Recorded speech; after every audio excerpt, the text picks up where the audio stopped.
Hi. So, quick update from me. I'm now booked in for my surgery on March 26th. So it was 3 weeks yesterday. Unfortunately for me, my dietitian said that I had to do 4 weeks of Optifast. So, oh God, I was not excited about that. And I'm really struggling.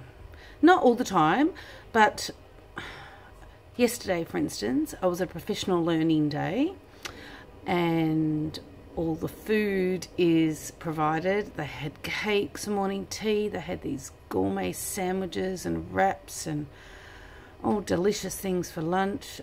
Couldn't eat any of it. So I ended up sitting there with my Optifast bar and a drink of water. Nobody mentioned anything. It was fine, but it was really, really hard. I struggled again the other day when, I guess you can see I'm in a fairly small staff room, and I share the staff room with only one other colleague on Wednesdays. And I mean, she knows I'm on the diet and everything, but she's blissfully ignorant of it. I mean, I can't blame her at all. But she proceeded to pull apart a fresh barbecued chicken, which was still warm, and the smell, oh, I had to leave. It was just too delicious for me. Then she sat down with this massive plate of tuna and rice and cucumber, and while that's not even bad food, I mean, it was a huge plate. She'd weigh 45 kilos dripping wet, I mean, if she's lucky. And she eats massive amount of food. Sometimes she'll go and buy 2 whole lunches at the canteen and eat all of it.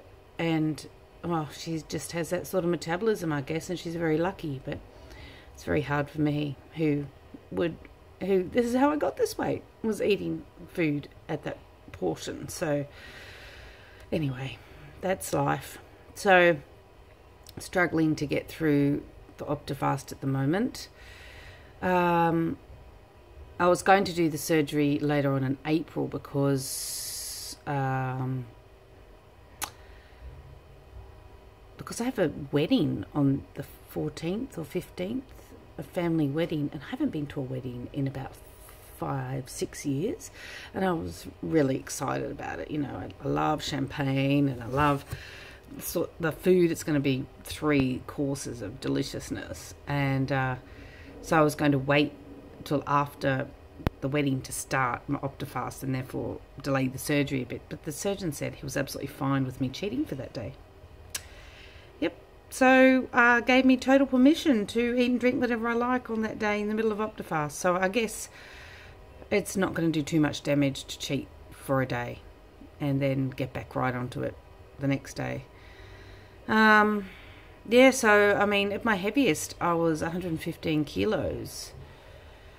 Tried to eat a bit better and much less before the surgeon. I weighed at the dietitian at 112 kilos. And I weighed in this morning after a week of Optifast at 108.8.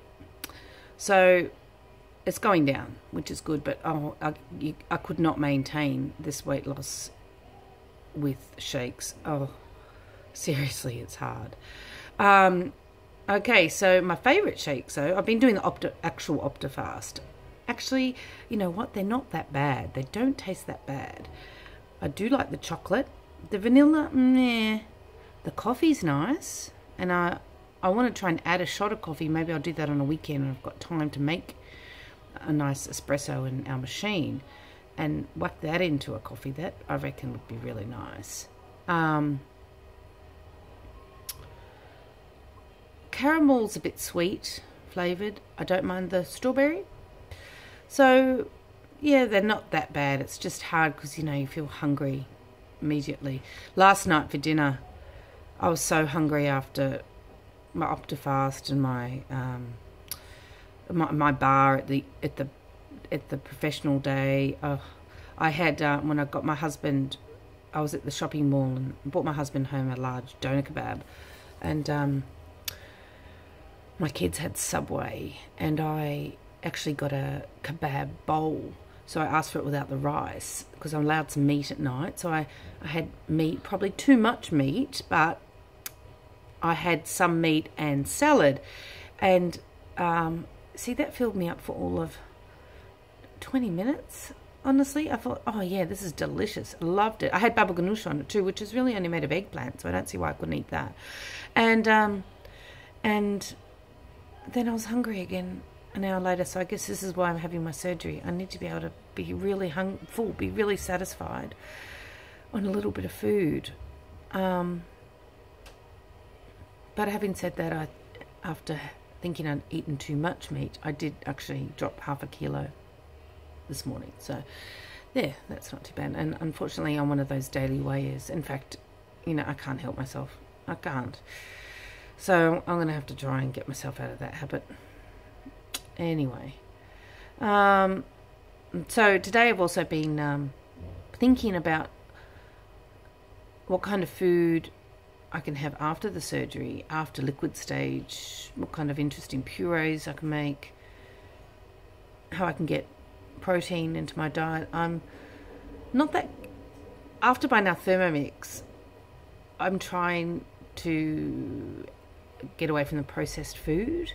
So actually, a while back I made some raw slices, you know, made of ground nuts and dates and tahini and coconut oil, all those sorts of things which are really nutritious.